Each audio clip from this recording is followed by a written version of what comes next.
Hello everyone. Today we are going to discuss the effect of vagus and crescent stimulation on frog's heart. In this what we'll do is we will stimulate the vagus nerve and record the cardiogram, and then we will stimulate crescent line and then see the changes in the frog's heart. In the second part we will discuss the effect of drugs and identify the drugs by their action on frog's heart.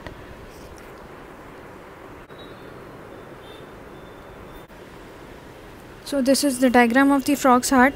As we all know, it is a 3-chambered heart, 1 ventricle and 2 auricles,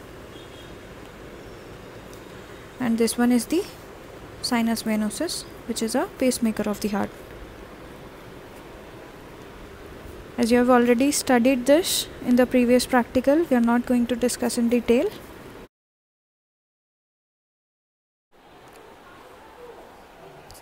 As we all know, the heart is innervated by both parasympathetic and sympathetic nervous system.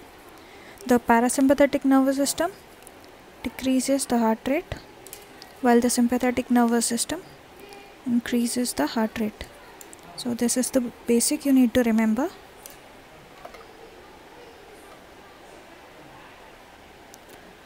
Let's also look at the neurotransmitters. Here see, this is the ganglion, this is the preganglionic fiber, and this is the postganglionic fiber. As you can notice, the preganglionic fiber secrete the acetylcholine in all the fibers, and only difference comes in the postganglionic fiber, which is acetylcholine for the parasympathetic fiber. That is why these are known as cholinergic fibers. In sympathetic, you can see the major fibers secrete noradrenaline. That is why it is known as adrenergic fibers. In very few cases, they also secrete acetylcholine in the postganglionic fiber. For example, sweat glands. Other examples are piloerector muscles of the hairs and very few blood vessels.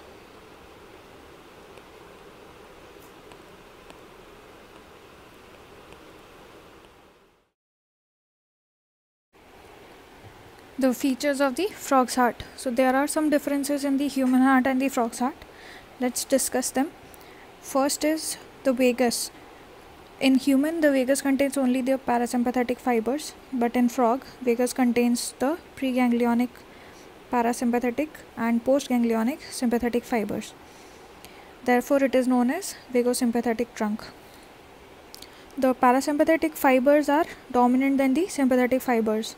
That means when we stimulate the vagosympathetic trunk, the parasympathetic action will be greater than the sympathetic fibers. The frog's heart also contains a white crescent line. It is present at the junction of the sinus venosus and the atria. On stimulating the white crescent line, it stimulates the parasympathetic ganglion, which is known as remax ganglion, and postganglionic parasympathetic fibers. So look at this diagram. This is sinus venosus, this is auricle, and this is ventricle. So white crescent line is present between sinus venosus and the auricle around here, and as you can see, this is the remax ganglion.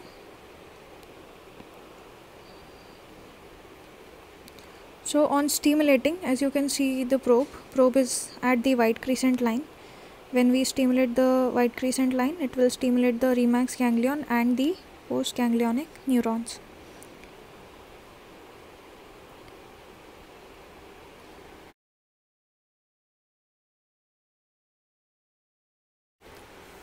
Look at this diagram. This is the opening of the thorax, right? See here. This is the sinus venosus. This one is the left atrium, and between both there is a crescent line. It appears as a pale line during the atrial systole.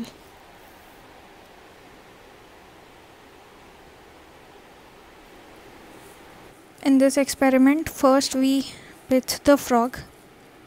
So with the help of a needle we damage the brain and spinal cord of the frog and paralyze the frog.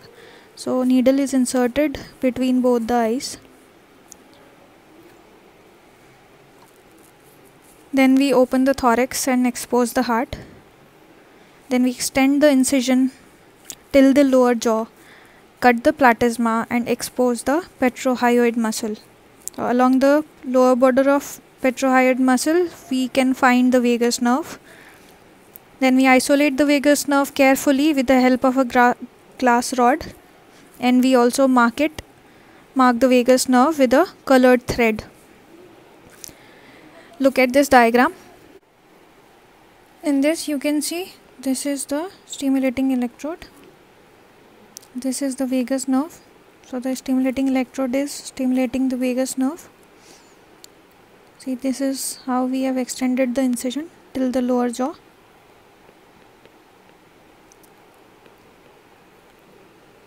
This is the heart.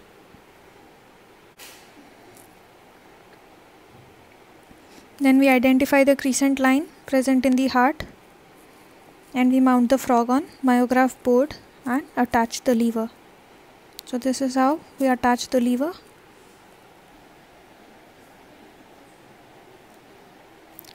Now we obtain a normal cardiogram immediately. This is how the normal cardiogram looks.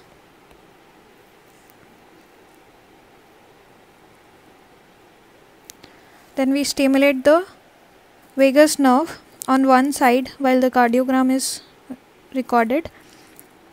After stimulating the vagus nerve, what happens is, vagus nerve is a parasympathetic nerve and in frog it is a vagosympathetic trunk, but the parasympathetic action is much more dominant than the sympathetic action. So on stimulating the vagus nerve, parasympathetic action increases and the heart stops. When the heart stops, we stop the stimulation. So let's look at the graph, how the graph will look like. This is a normal cardiogram. So this is the point of stimulation of vagus nerve. So we have stimulated vagus nerve.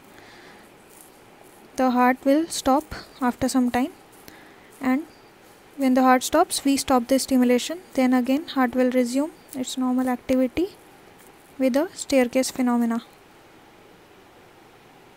Okay, so this is the staircase phenomena, and this is the again normal cardiogram.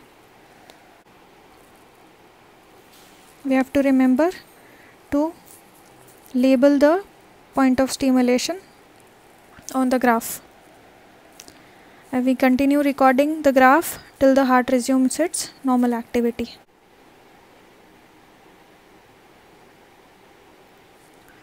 Then we repeat the experiment by stimulating the vagus on the other side. After stimulating the vagus nerve, the heart stops. Again we stop the stimulation and heart resumes its normal activity. Then we continue the experiment by stimulating the crescent line. Crescent line stimulates the parasympathetic ganglion and postganglionic fibers, while vagus nerve stimulates the preganglionic fibers. So on stimulating the crescent line, again the heart stops because it also stimulates the parasympathetic system. So let's look at the graph. This is a normal cardiogram. This one is the point of stimulation of vagus nerve. Right, the heart stops. We stop the stimulation. Then again heart resumes its normal activity by staircase phenomena. After the heart resumes its normal activity, this is a normal cardiogram. We stimulate the crescent line. So this is a crescent stimulation. Again the heart stops. We stop the stimulation.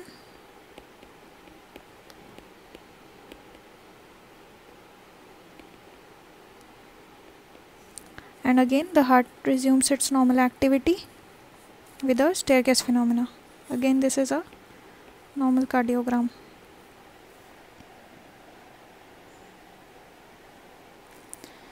We have to remember to label the point of stimulation. We continue recording the cardiogram till the heart resumes normal activity. Then we stop the recording. We have to remember to keep the vagus nerve and frog's heart moist with the Ringer lactate solution during the whole practical. On crescent stimulation, as we have seen in the graph also, the effect is same as seen with the vagal stimulation. So there are two terms. First is vagal inhibition. As we have seen in the graph earlier, when we stimulate the vagus nerve, see this graph, vagus, this is a point of stimulation. Slowly the heart stops, right? This is vagal inhibition, means inhibition by the vagus nerve. Then there is another term known as vagal escape. In earlier experiment, what we did is, when the heart stops, we stop the stimulation and heart resumes its normal activity. Here what we have done is, we have continuously stimulated the vagus nerve. Initially the heart stops, right? Here the heart stops, but after some time, in spite of giving stimulation, the ventricles start generating the impulse. Means the ventricle takes over and start producing the impulse. See here, you can see the contractions, right?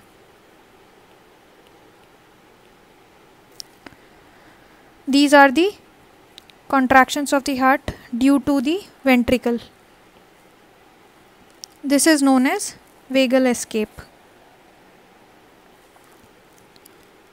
Then we stop the stimulation and heart resumes its normal activity.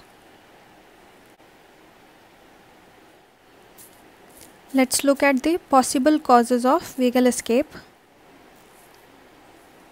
The first reason might be the depletion of stored acetylcholine. When the nerve is stimulated continuously, the acetylcholine is released at the nerve ending. After some time, when we continuously stimulate the nerve, the acetylcholine is depleted, right? So we know that acetylcholine is the neurotransmitter for parasympathetic nervous system. In preganglionic nerve fiber and the postganglionic nerve fiber, both secrete acetylcholine as neurotransmitter. Also, the released acetylcholine is degraded after some time by the cholinesterase enzyme, which is present in the synapse. Second reason might be the idioventricular rhythm. Idio means idiopathic. The ventricles start generating the impulse after some time. As we know, the discharge rate of ventricle is less. Therefore, the rhythm generated by the ventricle is much slower than the normal. Another reason is sympathetic stimulation. As we have learned earlier that in frog, the vagus carries the sympathetic fibers also. That is why it is known as vagosympathetic trunk.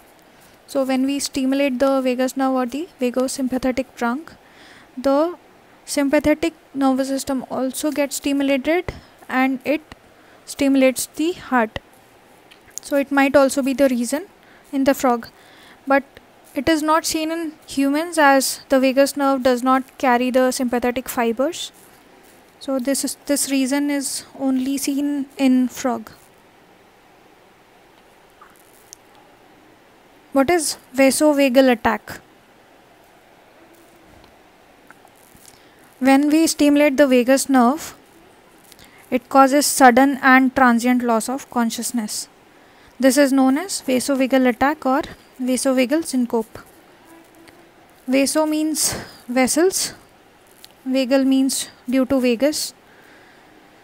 So what happens is, vagus causes decrease in cardiac output, decrease heart rate and decrease force of contraction.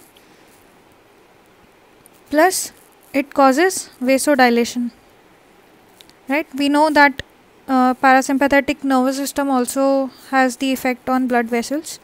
So causes vasodilation, leads to decreased cerebral blood flow.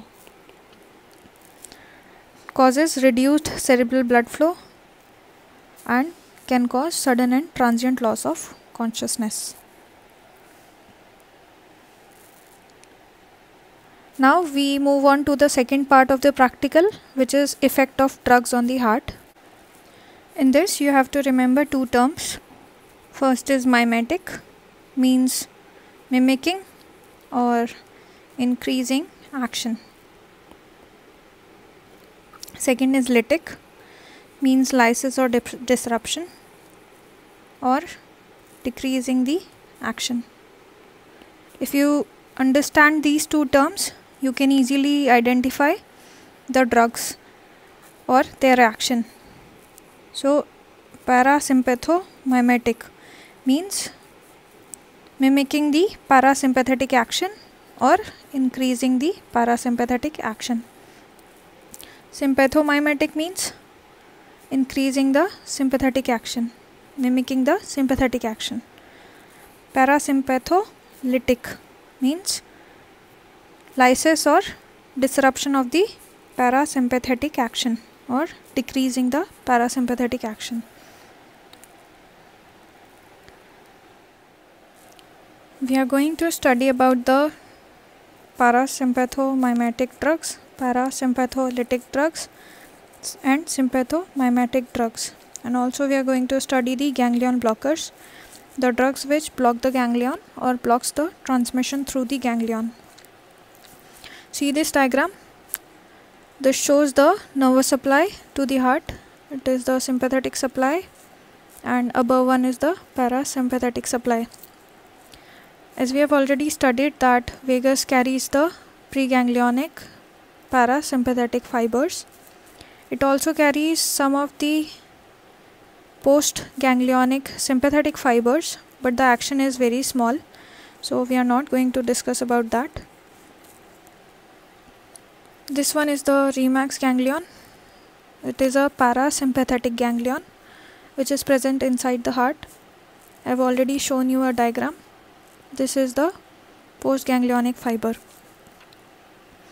We have already conducted the experiment by stimulating the vagus nerve, and we have already also stimulated the white crescent line. By stimulating the white crescent line, we stimulate the ganglion and the postganglionic fiber. Right? So in this diagram, as you can see, the ganglion of sympathetic fiber is very near to the spinal cord, while the remax ganglion is present in the heart. For explaining you the diagram, I have drawn it outside the heart, but it is actually present inside the heart. So when we pour the drugs of ganglion blocker, it blocks the parasympathetic ganglion but not the sympathetic ganglion, as the sympathetic ganglion is near the spinal cord but not in the heart. That is why I have written here ganglion blocker blocks the parasympathetic ganglion. Now let's see the examples of the drugs.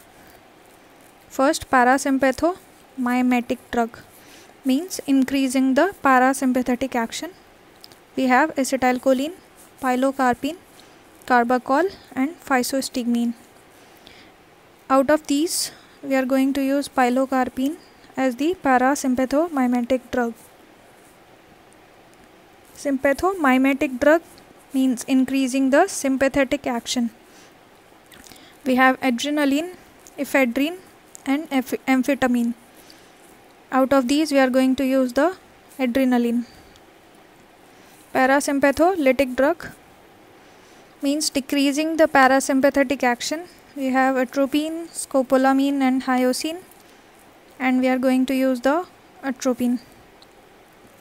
In ganglion blocker, we have nicotine and hexamethonium.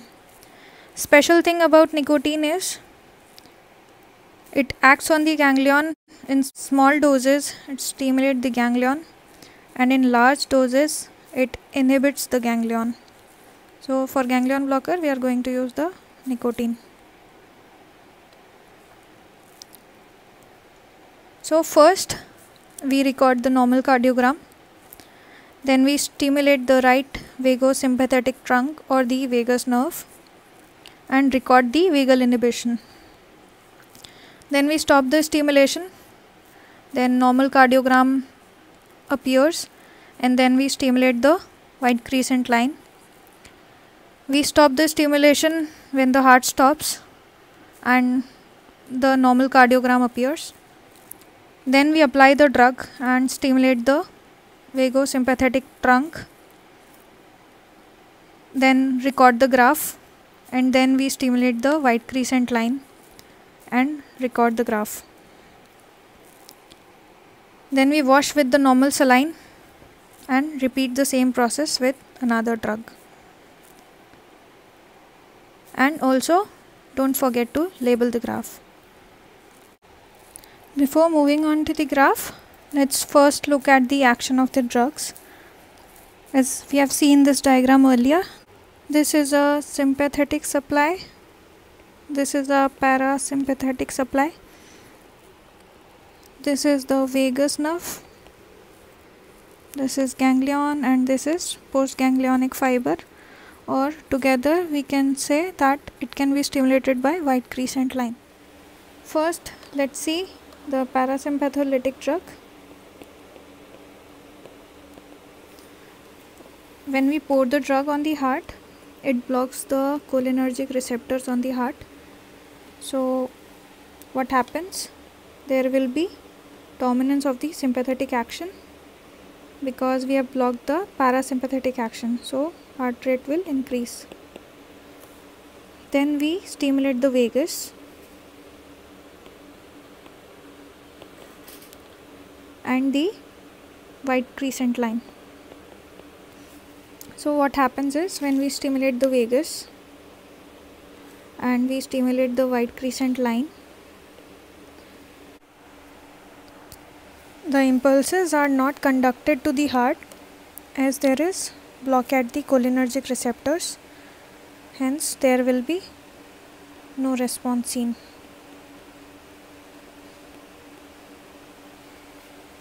Now let's look at the parasympathomimetic drug.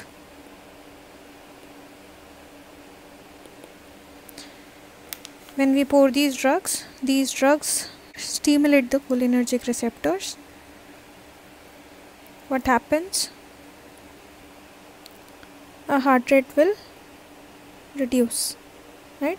Because there will be more parasympathetic action, the heart rate will be less, and when we stimulate the vagus and the white crescent line,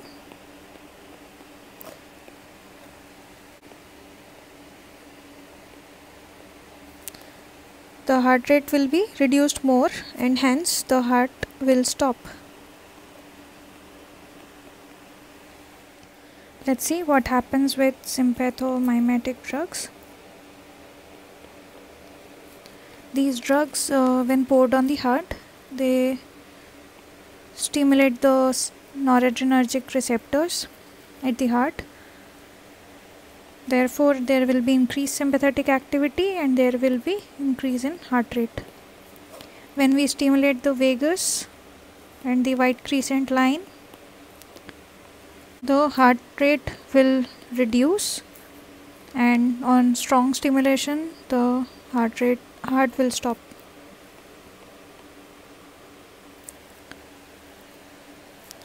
As there is no blockage of the receptors. Now let's look at the ganglion blockers. So when we pour the ganglion blocker drugs on the heart, it will block the parasympathetic ganglion or the Remax ganglion, right? And we have already discussed that it will not block the sympathetic ganglion as it is present near the spinal cord, and the Remax ganglion is present inside the heart. That is why the ganglion blockers act on the parasympathetic ganglion. So what happens after we pour the drug? There will be reduced parasympathetic activity, therefore the sympathetic activity will increase and the heart rate will increase. Now we stimulate the vagus nerve first. So when we stimulate the vagus nerve, the impulse is not conducted through the ganglion, as the ganglion is blocked, so therefore there will be no response to vagal stimulation. Then we stimulate the white crescent line. On stimulating the white crescent line, the response will be seen as the cholinergic receptors are not blocked, so therefore the heart stops.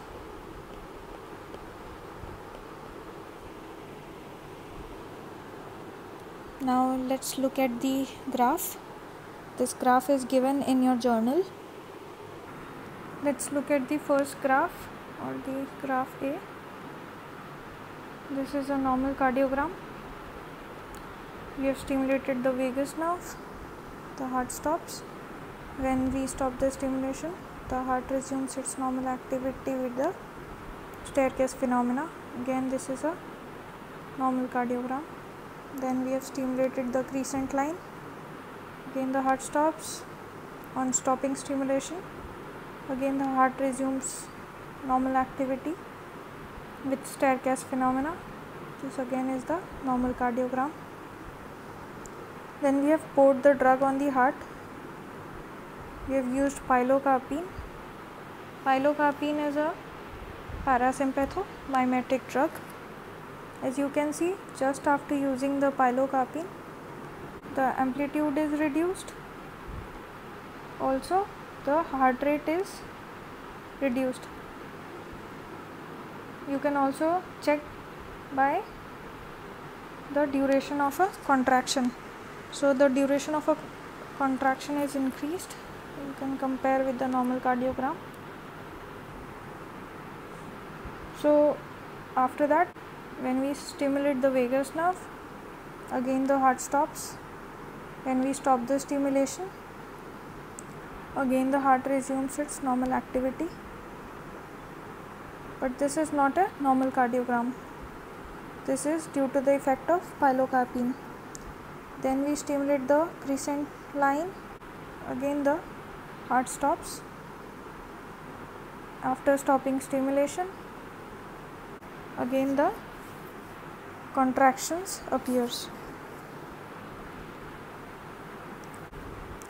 Let's look at the second graph. This again is the normal cardiogram. Then again same vagal stimulation, a normal cardiogram, and crescent stimulation.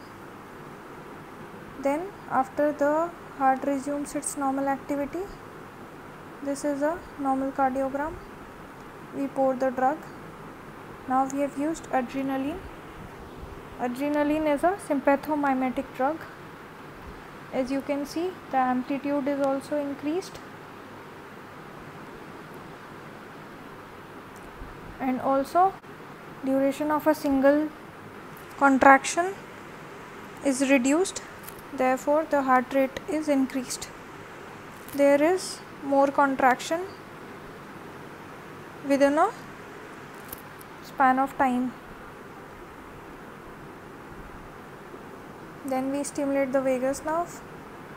Again there is a response. The heart stops. On stopping stimulation, the heart resumes its activity with the staircase phenomena. This is also increased heart rate and amplitude due to the effect of adrenaline. Then we stimulate the crescent line. Again the heart stops. On stopping stimulation, this is the heart activity. So every time we use a drug, we wash it with normal saline at the end of the graph. Let's see the third graph. So similarly, this is normal cardiogram, then vagus stimulation, then normal cardiogram, then crescent stimulation. Then when the normal cardiogram appears, we have used atropine. Now atropine is a parasympatholytic drug. What happens is, it also increases the heart rate. See, the amplitude is also increased and the heart rate is also increased. But as you can see, on vagal stimulation there is no response. There is no stopping of the heart. And again here on crescent stimulation, again no response or no stopping of the heart. Then we wash the heart with a normal saline.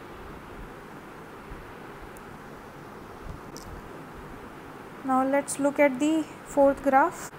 Similarly, normal cardiogram, vagal stimulation, then crescent stimulation, then again at the normal cardiogram we pour the drug. Now we have used nicotine. We know nicotine is a ganglion blocker. As we have learned, on small doses it has a ganglion stimulating effect, and slowly when the dose increases it has a ganglion blocking effect. So initially, as you can see, the heart rate is reduced, the ganglion is stimulated and parasympathetic activity is increased. So heart rate is also reduced and the amplitude is also reduced. Later you can see from here the heart rate amplitude is increased and heart rate is also increased. On vagal stimulation there is no response, the heart is not stopping. On crescent stimulation the heart stops. On stopping stimulation there is again activity of the heart. Now we wash with normal saline.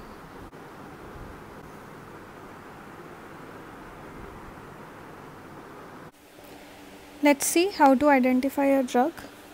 Let's assume we have given a drug X. Then we have to check the heart rate.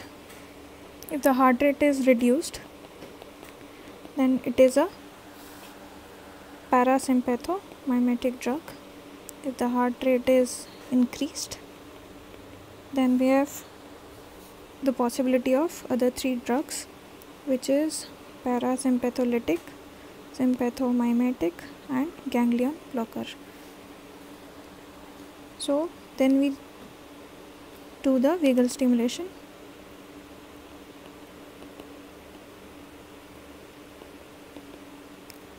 If on vagal stimulation the heart stops, then it is a sympathomimetic drug. If there is no response, we go for crescent stimulation. On crescent stimulation, if there is no response, it is a parasympatholytic drug. If the heart stops, it is a ganglion blocker. Let's look at the effects on the heart. First is inotropic effect, which means change in the force of contraction of the heart. Chronotropic effect means change in heart rate and rhythm. Dromotropic effect means change in conduction speed at the AV node. Bathmotropic effect means change in degree of excitability, or there is decrease or increase in the threshold for excitability in the conducting cells. So there are positive and negative effects. The sympathetic nervous system has positive inotropic, positive chronotropic, positive dromotropic and positive bathmotropic effect, while parasympathetic nervous system has negative inotropic effect, negative chronotropic effect, negative dromotropic effect and negative bathmotropic effect. So that's all. Thank you. Have a nice day and study well.